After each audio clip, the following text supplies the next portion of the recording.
C'est possible d'être très occupé sans être efficace.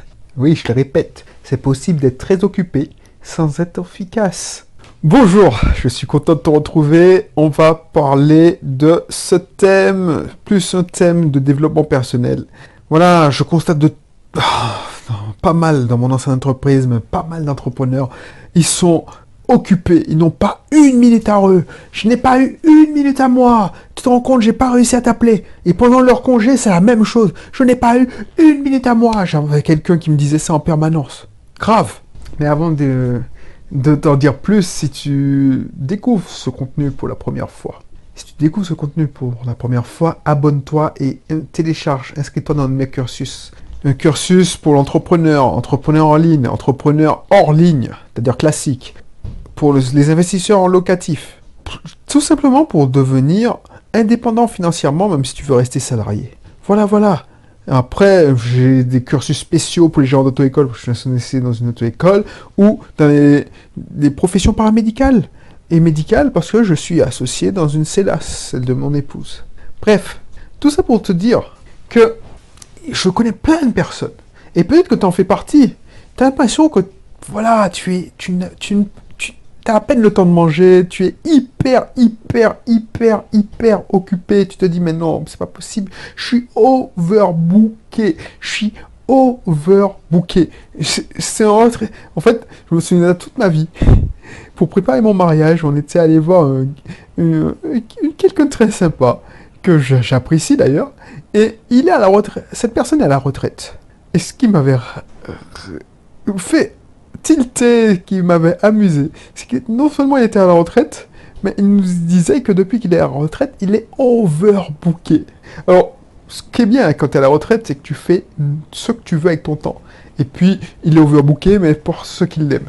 Mais je connais plein de managers, plein de cadres, plein de personnes qui sont overbookés, qui n'ont pas une minute à elles, qui ont trouvé des excuses à 2 balles, alors qu'ils ne sont pas efficaces. Ils sont hyper occupés sans être efficaces. Pourquoi? Parce qu'ils font les mauvaises tâches. Ils se fatiguent pour rien. Et ils laissent filer le principal, la famille, le temps. Tu vois, je suis en train de lire un livre, mais je l'avais déjà vu ça. J'en parle dans ma formation pour augmenter son efficacité sur la productivité. J'ai testé plusieurs méthodes parce que c'est un système qui m'intéresse, c'est un sujet qui m'intéresse. Être efficace, utiliser le temps.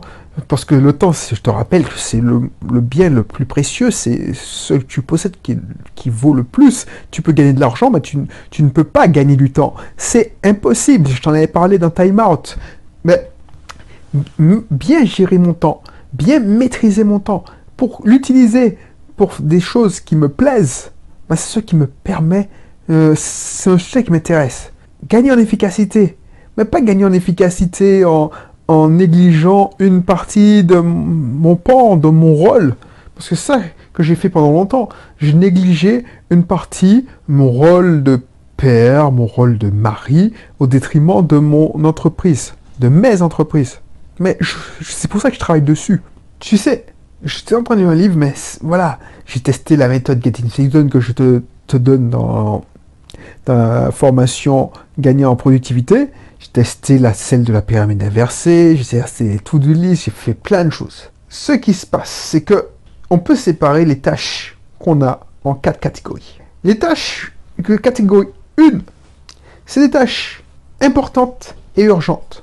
Ok, tu en as tous, si tu travailles, tu les connais. Tu as toujours un truc qui est important et qui est urgent. Si tu le fais pas, tu es dans la merde parce que voilà, c'est hyper important et c'est hyper urgent. C'est pour hier. Ensuite, tu as la catégorie urgent mais pas important. Donc c'est la catégorie 3. Tu as la catégorie important mais pas urgent. Et tu as la catégorie non urgent et non important. Et toi, pourquoi les gens sont hyper bookés, ils ont l'impression d'être stressés parce qu'ils finissent finalement en burn-out. Et je te garantis, c'est parce qu'ils font celle qui est dans la catégorie 1, c'est-à-dire important et urgent. Donc ils ont l'impression d'être en flux tendu. Ils gèrent les urgences. Ils font les pompiers. Et je te garantis pour l'avoir fait, quand tu joues le pompier, tu te brûles. Tu te brûles. C'est chaud. Tu meurs au combat. Parce que, franchement, tu prends une dose de stress, une dose d'adrénaline voilà, tu dois gérer tous les problèmes. Et les entrepreneurs, ils se brûlent les ailes. Parce que il y a toujours plusieurs gens, leur téléphone sonne, ils ne s'accordent pas. Ensuite, vu qu'ils ont la tête dans le guidon, parce que moi aussi j'entendais ça, c'est pas une excuse ça c'est pas une excuse quand tu es manager ou quand tu es entrepreneur, tu dis j'ai la tête dans le guidon. C'est pour ça que je m'énerve, je m'excite parce que je vois des gens qui me répondent ça, alors qu'ils ont même pas le 10e de ce que j'ai à gérer. Quand j'étais responsable informatique, j'avais plein de choses à gérer, je disais pas ça, je cherchais pas d'excuses. Bref, les gens, vu qu'ils n'ont plus de discernement, ils font les pompiers de service.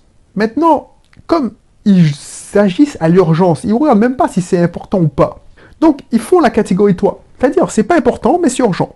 Donc, quand ils gèrent la crise, comme on dit vulgairement, donc c'est hyper important, donc ton boss vient et puis il te dit voilà, blablabla, tu le fais, et puis après ton boss vient et te dit oh blablabla, c'est urgent. Et tu le fais, or tu n'as même pas vu, et tu n'as même pas pris du recul pour voir que c'était pas important. Et tu vois, je t'avais parlé de ça, mais un livre qui m'a marqué, c'est le livre Essentialiste, parce que je me suis reconnu dans ce livre, je savais pas ce que j'étais. Tu vois, je savais pas ce que j'étais, mais je suis un essentialiste. Parce que quand j'ai lu ce livre-là, c'est un pavé, je me suis reconnu. Je me suis dit, ah ouais, effectivement, je faisais ça, et j'ai fait ça. Ah oui, purée, mais j'ai exagéré.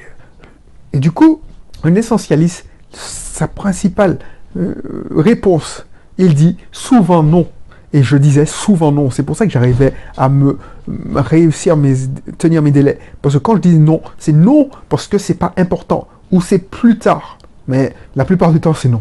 Parce que ça t'intéresse pas. Ça m'intéresse pas de te faire ce truc-là. Ça m'intéresse pas de te faire cette fonctionnalité où tu affiches en rouge. C'est quoi? Qu'est-ce que tu gagnes en productivité? Parce que tes gars sont pas assez bien formés pour savoir apprendre à lire. Bref. Du coup, je fais l'essentiel. Et c'est ça ma grande force.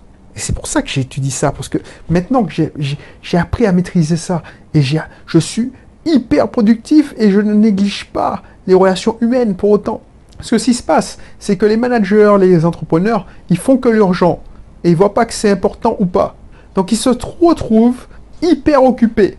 Et puis quand ils veulent se détendre, ils font la catégorie 4. C'est-à-dire, je me détends, je m'accorde 1 heure pour faire du non urgent et du non important. Et tu devines c'est quoi? C'est surfer sur Internet, regarder des vidéos de chats, ou aller sur Facebook, les réseaux sociaux, se faire du Instagram. Et tu sais ce qui y arrive. Et c'est ça qui tue tous les entrepreneurs, et j'espère que tu ne vas pas le faire. Ils font rarement la catégorie 2, c'est-à-dire important mais non urgent. Quand je te dis important mais non urgent, c'est quoi? Important et non urgent, c'est travailler sur ton système et non dans le système. Ce que j'ai fait la semaine dernière, enfin l'épisode précédent, c'est-à-dire expliquer comment améliorer le système, corriger une erreur, réfléchir à améliorer son système, réfléchir à améliorer les process, améliorer la productivité, améliorer l'efficacité, à améliorer les relations entre partenaires, les relations entre clients, mais les relations avec sa famille. Et tu vois, moi, je le repoussais depuis longtemps, ça, parce que c'était pas urgent, donc c'était important, mais c'était pas urgent. C'est comme quelqu'un qui sait qu'il n'a pas qu'il doit avoir un site internet pour booster son activité. Parce qu'il se dit non, mais non, j'ai besoin d'un site internet. C'est hyper important pour lui. Parce qu'il dit voilà, comme ça me permettrait de prospecter même quand je suis en vacances. Parce que j'ai une présence. Quelqu'un qui recherche mes services pourrait tomber sur mon site internet. Mais cette personne-là repousse parce que c'est pas urgent. Il dit bon, ouais, j'ai besoin d'un site internet, ce serait un plus. Je sais que c'est hyper important, mais c'est pas urgent. Il y a toujours mieux à faire. Donc du coup, ce qui se passe, c'est qu'elle remet à plus tard. Et elle perd de l'argent parce qu'elle n'améliore pas son système. Elle travaille dans le système. Donc pense à ça. Et voilà. Et cette notion, cette notion, ben, je te mettrai 2 formations pour appliquer cette notion, quand je n'ai parlé. Parce que, franchement, là, je parle dans la formation que je te proposais dans la description, c'est augmenter sa productivité, gagner en efficacité. On va parler de la méthode Getting Things Done qui peut t'aider. C'est mieux que les to-do list. C'est mieux parce que ça te donne un support, un outil spécial, un framework, c'est-à-dire une méthode. Voilà, c'est une méthode pour pouvoir organiser, pour gérer plein de choses. Getting things done, en anglais, ça veut dire que faire que les choses soient faites.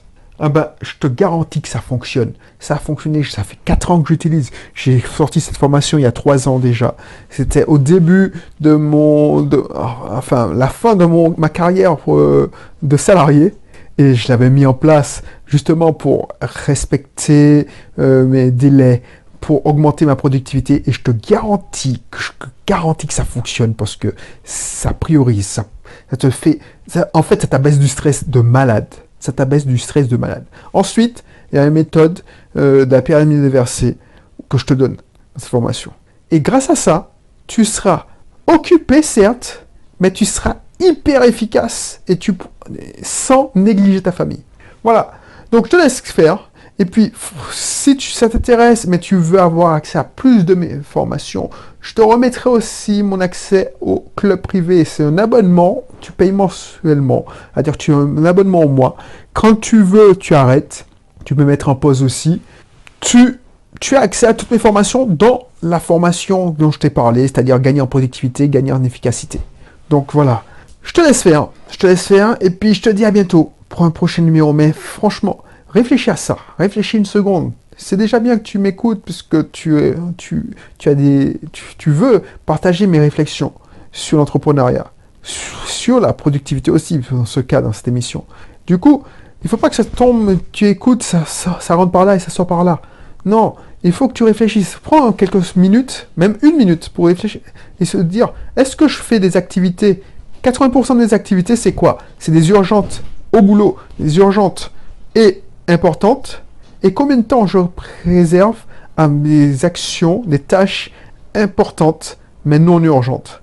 Et je te garantis que les tâches importantes et non urgentes, c'est les plus bankable, c'est celles qui auront le plus d'impact dans ta vie. Fais ça parce que moi, depuis que j'applique ça, je gagne en efficacité et ma vie a pris un boost. Si je suis arrivé là, au moment où je te parle, c'est grâce à cette technique. Voilà. Donc je te laisse faire. Et puis je te dis à bientôt pour le prochain numéro. Allez, bye bye.